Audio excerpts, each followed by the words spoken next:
Wa mutala'atil kutubi, dan menelaah, membaca kitab-kitab. Wa haramta ala nafsika nauma, dan engkau pun wa haramta, dan engkau telah mengharamkan, maksudnya melarang dirimu dari tidur, maksudnya engkau yang biasa meninggalkan tidur di tengah malam untuk membaca buku-buku, membaca kitab. Yang suka begadang karena lembur karena belajar. Kata Imam Ghazali, itu hebat memang. Itu baik. Tapi kata Imam Ghazali, la a'lamu. Aku tidak tahu, wahai muridku, murid yang ulama yang ditegur ini. La a'lamu. Aku tidak tahu. Ma kanal ba'ithu fihi. Ma kanal ba'ithu fihi. Apa kira-kira motivasimu untuk itu semuanya? Al-ba'ith, motivasi. Apa yang menjadikan engkau bersemangat untuk belajar seperti itu? Perhatikan wahai para santri, untuk apa? Hati-hati dengan niat. Apa yang ada di hatimu di saat engkau rajin menghafal.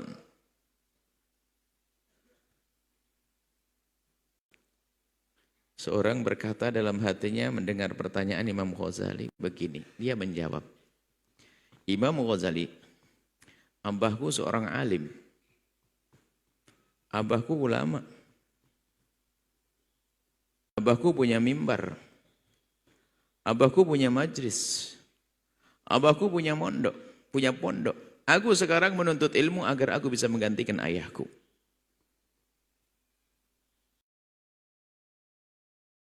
Ini mungkin terlintas jawabannya anak-anak ustadz untuk menggantikan ayahnya. Akan tapi makna menggantikan begini bukan menggantikan sebagai pewaris Nabi. Rupanya terlintas dia menggantikan. Sebab nasihat bapaknya begini, nak, kamu belajar yang benar, nak. Siapa lagi kalau bukan kamu yang duduki kursi ini, nak? Oh, rupanya kelihatannya menuntut ilmu untuk menjaga mimbar bukan karena Allah, karena ini dianggap sebuah kebesaran seperti tahta, kejayaan. Sehingga sang anak pun menuntut ilmu, cita-citanya untuk menduduki kursi ayahnya, bukan karena Allah Subhanahu wa taala. Lihat, hati-hati. Awas, hati-hati yang merasa anaknya kiai.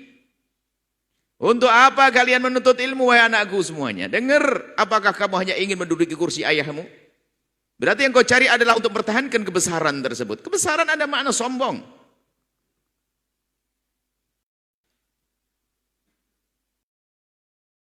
Kebesaran makna kesombongan. Rajinnya luar biasa seperti disebut Imam Ghazali. Rupanya hanya ingin dapat mimbar. Barangkali terpesona dengan kemasyhuran seorang ustadz. Dan ini tepat untuk dihadirkan para penuntut ini. Nasihat singkat dari Imam Ghazali ini. Alangkah banyaknya orang yang niat salah. Pengen jadi ulama. Imam Ghazali menyebutkan juga bahwasanya zaman dulu tuh belajar ilmu-ilmu fardu kifayah itu menjadi lebih wajib. Sebab waktu itu belajar ilmu fardu kifayah nggak mau.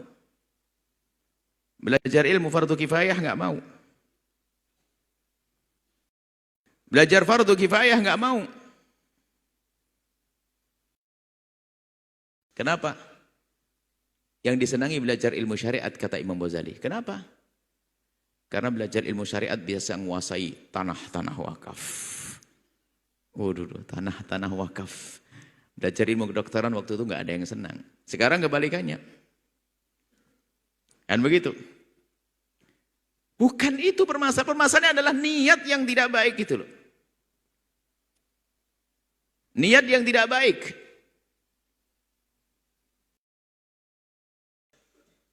Niat busuk di saat menuntut ilmu. Ingin nuntut bukan jadi ulama. Kenapa? Jadi ustadz. Ustadz Pak terkenal. Nanti kelihatan di televisi. Apalagi apa ya sekarang? Viral ya gitu. Masya Allah. Viral di YouTube. Waduh, ini keblinger nih santrinya nih.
Kata Imam Ghazali apa?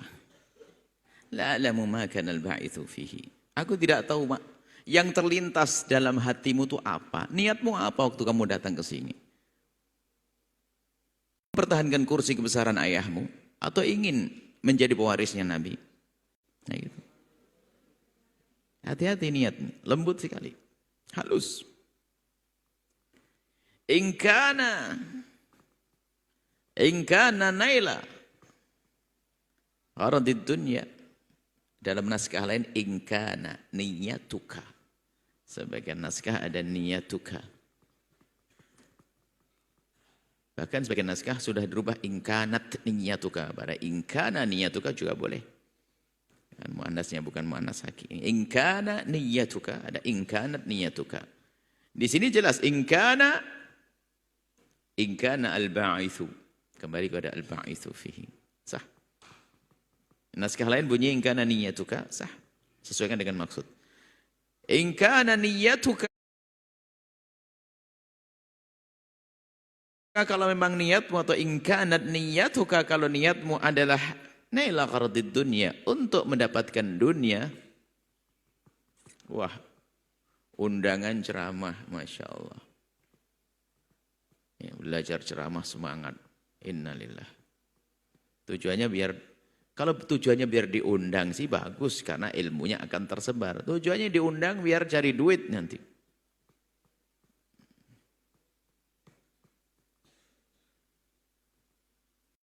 Jadba khutamiha, atau untuk menarik untuk mengambil khutamiha, gemerlapan dunia. Gebiar dunia. Wa tahsila manasibiha, untuk mendapatkan pangkat-pangkat di dunia. Bukan pangkat di akhirat. Wal mubahata 'alal aqran, untuk top-topan nih, keren-kerenan, beken-bekenan nih, hebat-hebatan, sombong-sombongan di antara aqran. Wal amthal, dan orang yang sepadan dengannya, hati-hati.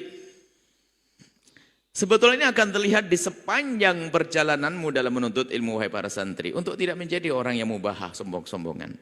Misalnya adalah cinta kepada yang lainnya. Melihat temannya yang lemah, dia rajin mengajarinya. Diskusi lembut, tidak sombong, merasa paling hebat, paling pintar. Bahthul masail, paling tawadhu. Apakah kebayang akan menjadi ustadz yang sejati? Bahthul masail, bukan mujtahid gayanya kayak mujtahid. Uang rendahkan orang lain, tidak ngerti ini, sombongnya dengan pendapatnya. Mana itu enggak?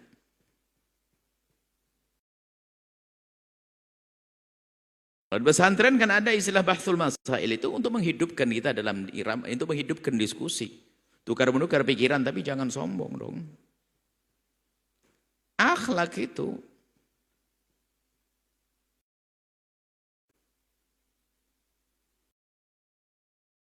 Jangan berkata, itu kan biasa di pondok pesantren. Enggak bisa dong, kebiasaan yang tidak baik harus dirubah dong. Dalam irama diskusi, kita menyodorkan ini permasalahan, ini pendapat ulama,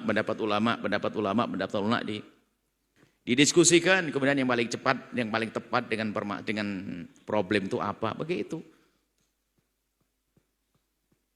Enggak usah banting meja, enggak usah ngangkat suara. Wong yang mujtahid saja Imam Syafi'i mengatakan omonganku benar, tapi bisa saja salah. Wong aku mujtahid, aku manusia kok. Bahkan Imam Syafi'i dalam berdiskusi pun berkata, jika ternyata omonganku salah, yang benar adalah di dia, berarti aku dapat ilmu satu. Kan begitu. Tolong para santri yang biasa dengan diskusi, jangan sombong. Jangan gaya sok kayak mujtahid mutlak di atas, kayak imamnya mujtahid mutlak. Tanpa kita sadar kita merendahkan pendapat ulama juga. Coba diskusi yang baik. Yang lembut, penuh kasih. Bukan sombong. Kalau sudah orang gayanya sombong begitu, ini sudah. Ya itulah, hanya pengen mubahah, top-topan nanti. Wah, dia paling keren. Bahkan mungkin labelnya adalah, di pesantren dia adalah orang debat yang tidak pernah terkalahkan. Ajib. Bukan tidak pernah terkalahkan. Paling serem. Pendapatnya juga pendapat ulama kok tak terkalahkan. Memang ada ulama yang tak terkalahkan. Mana ketawaduan? Ini sebagai contoh saja dalam diskusi obrolan. Penuh kasih di saat melihat temannya yang lemah atau adik kelas yang lemah, dia semangat untuk mendidiknya. Ada lagi orang yang menuntut ilmu pengennya jadi ranking 1 terus. Sudah terlanjur diberi label dia anak paling cerdas. Sehingga dia harus paling. Terus gayanya apa lagi? Gayanya sok tidak pernah belajar. Di kelas pura-pura tidur, padahal nggak tidur, denger dia. Akhirnya kata teman-temannya apa? Hebat dia, tidur aja bisa. Nggak ada orang tidur bisa. Melek harus bisa, dia pura-pura dan sebagainya. Pengen nampakkan kalau dia tuh cerdas, dia hebat, Masya Allah, nggak pernah belajar, tapi pinter, belajarnya sembunyi malam-malam, orang pada tidur, dia melek. Tatonya besok ujian bagus, sebetulnya dia belajar, hanya pengen disebut dia orang paling hebat. Ini mubah halal Quran, pengen bangga dibanggakan. Bahkan tawadhu'lah wahai anak-anakku semuanya, para santri di pondok manapun kalian belajar. Kalau ternyata kalian menjadi orang yang paling cerdas dan hafalanmu sudah cukup, bahkan pelajaran waktu itu sudah beres, ujian tinggal masuk saja, seolah-olah kalian orang yang tidak faham. Memberi contoh yang lemah biar semangat seperti kamu. Dengar kalimat ini. Mungkin kamu yang paling cerdas, pelajaran ujian esok hari sudah ada di otakmu. Kamu berperan seperti orang yang belum belajar, serius. Biar yang lemah-lemah itu semangat, ngelihat yang pinter saja belajar. Jangan action itu model-model ini mubah halal akron, kayak nggak pernah belajar. Ini, ditanya bisa, ya dah. Endingnya nanti kok katanya, akhirnya nanti kalau saya jadi ulama manfaat atau tidak itu. Tidak jaminan. Bahkan tidak bermanfaat kalau gayanya sombong seperti itu. Itu. Murabbi para ahli tarbiyatu faham. Memang Ghazali itu ngerti begitu tuh. Gayanya, apalagi sudah paling cerdas dia. Tidur aja bisa dia. Dia sadar kok tidur sudah kurang ajar sama gurunya. Guru ngajar dia tidur, bagaimana? Tidur beneran saja, apalagi pura-pura tidur. Waduh, seolah Anda pura-pura tidur. Ditanya bisa, pura-pura tidur dong, dia melek dari tadi. Pura-pura tidur biar dibingkap paling cerdas. Hati-hati. Para ustadz, para murabbi ngerti model-model santri kayak begini nih. Cuman mereka hatinya lembut, nggak pernah negur dengan keras. Nasihat buat semuanya, biasa saja. Bahkan yang paling cerdas, hendaknya dia peran seperti orang yang paling lemah. Kenapa? Memberi contoh yang lain. Apa sabda Imamur Raqbi at'afuhum? Yang paling lemah ini yang perlu ditolong. Makanya biarpun kamu jalannya kenceng cepat dalam sebuah perjalanan, yang dijadikan ukuran yang paling lemah, kamu ikut nemen yang jalannya lemah. Padahal kamu ngebut bisa, kamu sudah hafal. Kalau memang ternyata waktu betul-betul lebih, ngafal yang lainnya biar tambah pinter. Koyonya action, main, ganggu, cerdas, anak pinter. Hanya disanjung waktu di pondok saja. Keluar dari pondok nggak berguna itu. Dengar ini.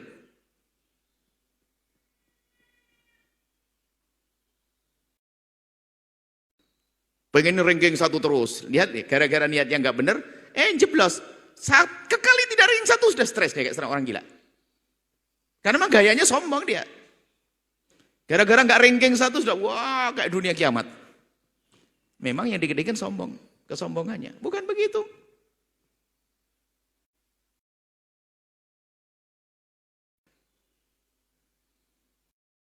Dengan guru tidak beradab, pura-pura tidur. Makanya kita selalu himbau. Serius dalam belajar, khidmah. Yang khusyuk. Jangan bikin kecewa guru. Kalau memang dirimu sakit, ngantuan. Karena sakit lain cerita dimaafkan. Tapi kalau ngantuk dia peraturan dong, sehat kok ngantuan. Berarti nggak beres cara tidurnya mungkin. Ya itu tadi, malam main misalnya.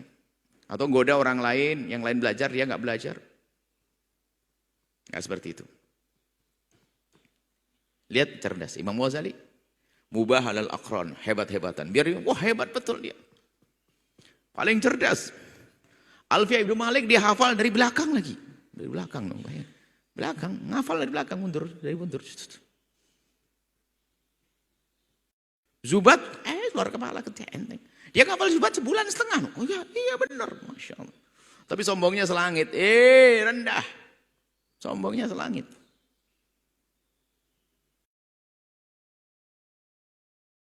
Kalau niatmu memang kayak begitu, untuk disanjung manusia, gebiar dunia, pengen sombong-sombongan di antara kawan, maka katailah fawailun lak, celaka kau. Celaka kau, kata Imam Ghazali. Sengsara kau. Rugi kau. Mawailun lak, celaka kau. Loh, serem banget.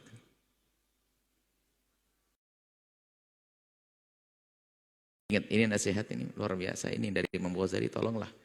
Yang punya sedikit cerdas jangan sok deh gaya-gayaan. Tidak menarik belas. Bagi seorang murabi nggak menarik dia adab semacam itu. Yang mengagumkan sudah cerdas, pinter, tawadhu, Masya Allah.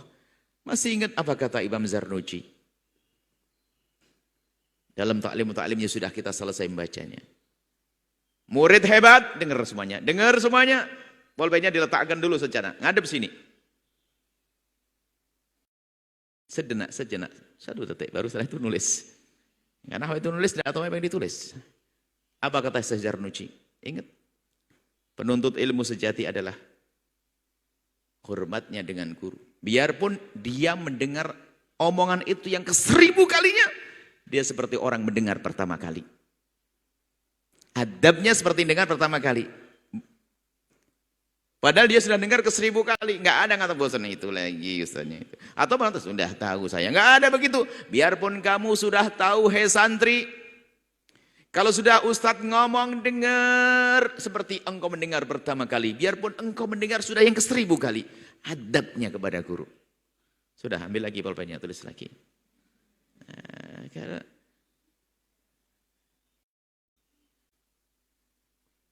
ada baru adab dengan guru, sok itu menjijikkan, santri sombong.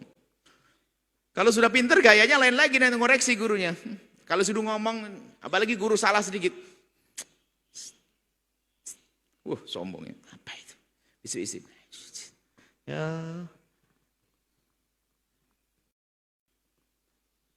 Abu Jahal kecil. Muncul Abu Jahal kecil kayak kesombongannya. Baik. Celaka kata Imam Ghazali, celaka orang model kayak begini nih. Wa in kana qasduka fihi.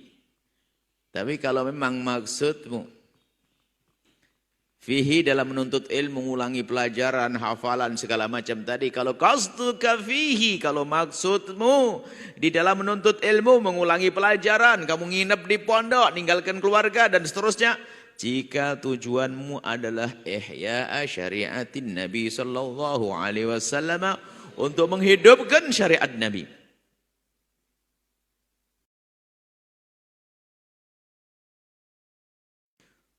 Menghidupkan syariat Nabi. Wa tahdhiba akhlaqik. Untuk mendidik akhlakmu.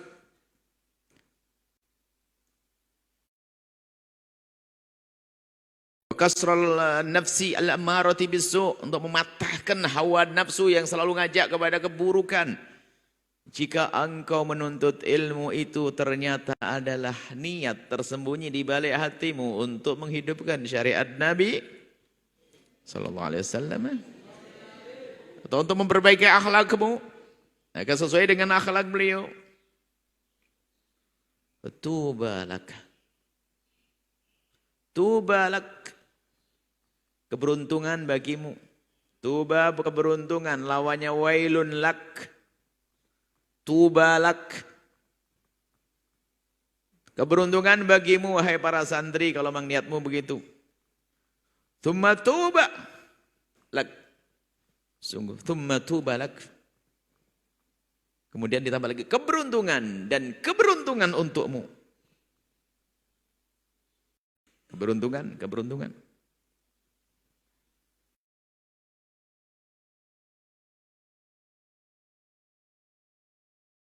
Tuba, dikatakan tuba lil quraba alladzina yuhyuna ma amatan nasu min sunnati. Keberuntungan bagi mereka-mereka yang orang pada lupa dengan kesunnah Nabi, syariat Nabi, ternyata dia menghidupkan Nabi. Watan tuba lil quraba alladzina yuhyuna ma amatan nasu min sunnati. Keberuntungan bagi mereka yang menghidupkan sunnahku. Di saat orang pada meninggalkannya. Luas maknanya. Cara makan Nabi, cara minum Nabi, cara tidur Nabi, cara berjalan Nabi, cara berpakaian Nabi, cara berbicara Nabi. Oh, Masya Allah. Cara berkeluarga Nabi, sunnah. Dialah toba, toba.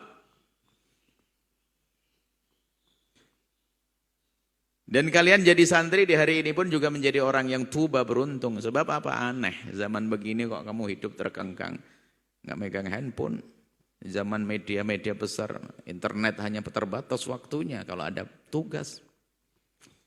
Nggak apa-apa. Biar kamu jadi orang aneh.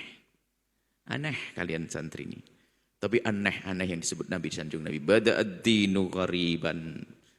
Agama itu muncul dulu pertama dianggap aneh. Wa sayaudu ghariban, nanti akan dianggap aneh. Maksudnya bukan aneh yang nggak baik. Maksudnya dianggap, kok mau? Kok bisa orang masih begitu? Tuba lil ghuraba, keberuntungan bagi kalian orang-orang aneh ini. Di rumahnya ada mobil, di rumahnya ada motor, di rumah tatonya kalian kesini di pondok. Ini kan kalian orang aneh. Di luar bebas, di rumah bebas, kalian ke pondok aneh. Tuba lil ghuraba, beruntung bagi kalian orang-orang aneh.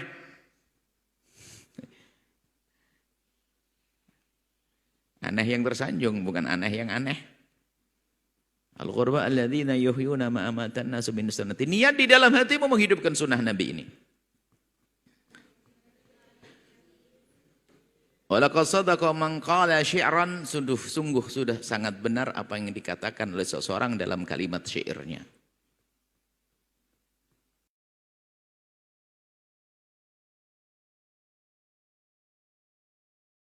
Sahrul uyuni. Sahrul uyuni. Li ghairi wajhika dha'i'u. Begadangnya mata yang bukan karenamu ya Allah adalah sia-sia. Melekmu belajar sekalipun, ini tidak ngomong meleknya orang main gaplek atau meleknya orang main dadu atau meleknya orang yang nggak jelas, bukan. Meleknya orang menuntut ilmu nih. Tapi bukan karena Allah. Melek matamu yang bukan karena Allah adalah dha'i'u, sia-sia. Sia-sia. Melek yang sia-sia. Jangan jadi orang yang sia-sia. Sudah ninggalkan keluarga, lihat. Ngantri di kamar mandi. Bangun malam-malam. Harus menghafal ini itu. Ternyata bukan karena Allah, dha'i', sia-sia. Wa buka'uhunna, derai air mata, tangisnya mata itu, li ghairi faqdika ya Allah. Kalau bukan karena kehilanganmu ya Allah, batilun adalah sia-sia. Menangis bukan karena Allah. Kalau orang menangis sah. Karena dosa. Menangis karena dosa. Karena kalau dosa itu maknanya apa? Ini maksudnya ke arah dosa. Orang menangis karena dosa berguna. Karena kalau orang berdosa jauh dari Allah, hilang Allah seolah-olah begitu. Maksudnya hilang itu atau rahmat Allah sudah nggak bersamanya lagi. Dia menangis karena dia melakukan dosa baru, berarti itu tangis. Nangis karena takut kepada Allah. Dan yang pernah menangis matanya di dunia karena takut kepada Allah tidak akan menangis mata itu nanti di akhirat. Pantang. Allah menghukum mata yang pernah menangis karena Allah di dunia, pantang untuk, artinya tidak akan Allah siksa nanti di akhirat. Kullu ainin bakat yaumal qiyamati, semua mata ini menangis nanti di akhirat. Illa ainun bakat min khasyatillahi, kecuali mata yang derderai air mata karena takut kepada Allah, ingat dosa. Sampai di sini anak-anakku semuanya. Ayo kita benahi niat kita, kita tata hati kita dalam menuntut ilmu. Orang sukses macam-macam model. Ulama pun model. Imam Malik itu ulama model ulama kaya. Imam Malik itu ulama kaya. Punya apa saja Imam Malik rahimahullah ta'ala. Imam Syafi'i cenderung adalah fakir. Imam Nawawi, Masya Allah, ulama. Imam Nawawi itu ilmunya itu di mana-mana. Ilmunya Imam Nawawi dalam kefakirannya yang sangat itu, menulis buku sebanyak itu. Nulisnya bagaimana itu Masya Allah, kalau bukan karamah.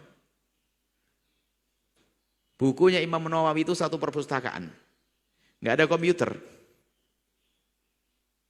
Nulisnya adalah satu celupan pena untuk 2-3 huruf.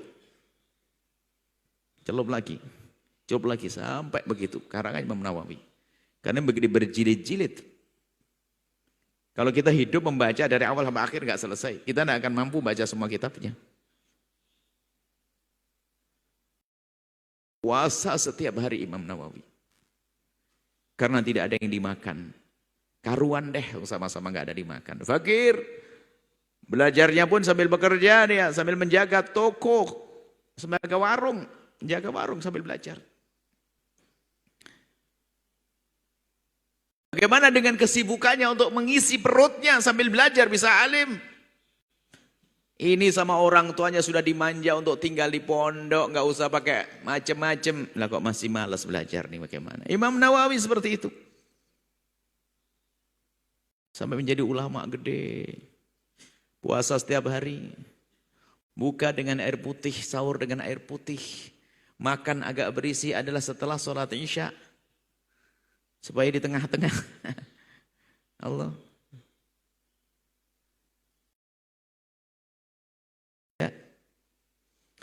Niat yang benar karena Allah. Ilmunya manfaat. Jadi ulama itu macam-macam untuk menjadi sukses di akhirat itu. Ada ulama diberi oleh Allah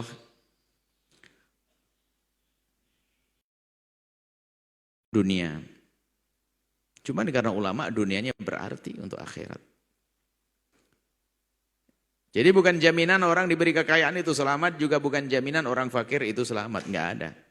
Nggak ada urusan dengan fakir dan kaya. Maka jangan sampai menuntut ilmu kita hubungkan dengan kefakiran dan kekayaan. Nggak ada urusan itu. Abdurrahman bin Auf ahli surga termasuk yang beri kabar gembira surga. Bagaimana keadaan Abdurrahman bin Auf? Kaya raya. Tapi Imam Abu Hurairah fakir. Hampir sering sekali lapar di pinggir nunggu di masjid barangkali. Sayyidina Abu Bakar dan ngajak makan. Fakir banget. Ashabus suffati. Imam Abu Hurairah fakir dengan kefakiran yang sangat. Ternyata menjadikan beliaunya bisa duduk dengan Nabi sebanyak-banyaknya duduk. Sehingga beliau termasuk minal mukthirina fi riwayatil ahadithi. Termasuk orang yang paling banyak meriwayatkan hadis dari Nabi SAW. Duduknya tidak lama, tapi waktunya tidak lama. Secara tahun.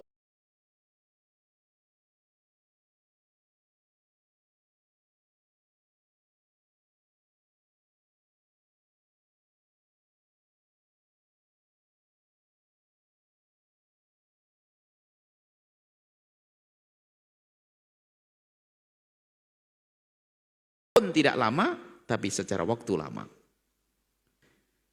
Itulah anak-anakku semuanya, yuk kita serius dalam menuntut ilmu, niat yang benar karena Allah Subhanahu wa taala.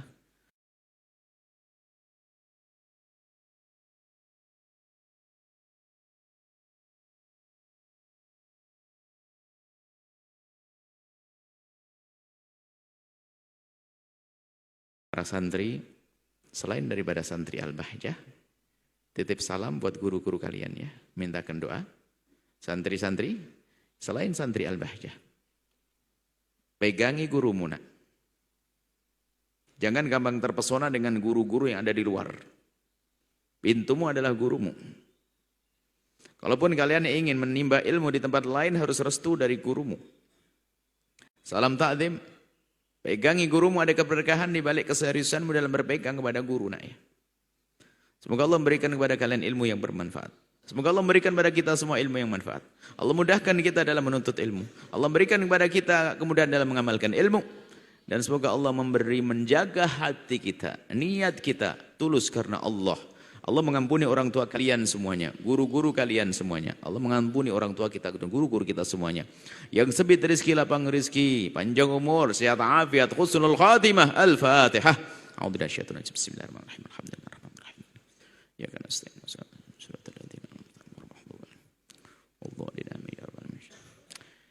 Masya Allah, terima kasih. Wabillahi taufiq wal hidayah. Assalamualaikum warahmatullahi wabarakatuh. Waalaikumsalam warahmatullahi wabarakatuh. Syukran jazilan kami haturkan kepada guru kita tercinta Buya Yahya. Semoga apa yang beliau sampaikan dapat bermanfaat dan dapat kita amalkan dalam kehidupan kita sehari-hari. Amin amin ya rabbal alamin. Baik para hadirin, pemirsa Al-Bahjah TV dan pendengar setia radioku dimanapun Anda berada. Demikianlah majelis kita pada kesempatan kali ini, dan jangan lewatkan program kajian tafsir Al-Quran yang rutin diadakan setiap Sabtu pagi di Lembaga Pengembangan Dakwah Al-Bahjah Cirebon, tentunya bersama guru kita tercinta Buya Yahya. Dan akhirnya saya Ahmad Jailani selaku membawa acara dan beserta kru yang bertugas mengucapkan syukran jazilan atas segala perhatian Anda.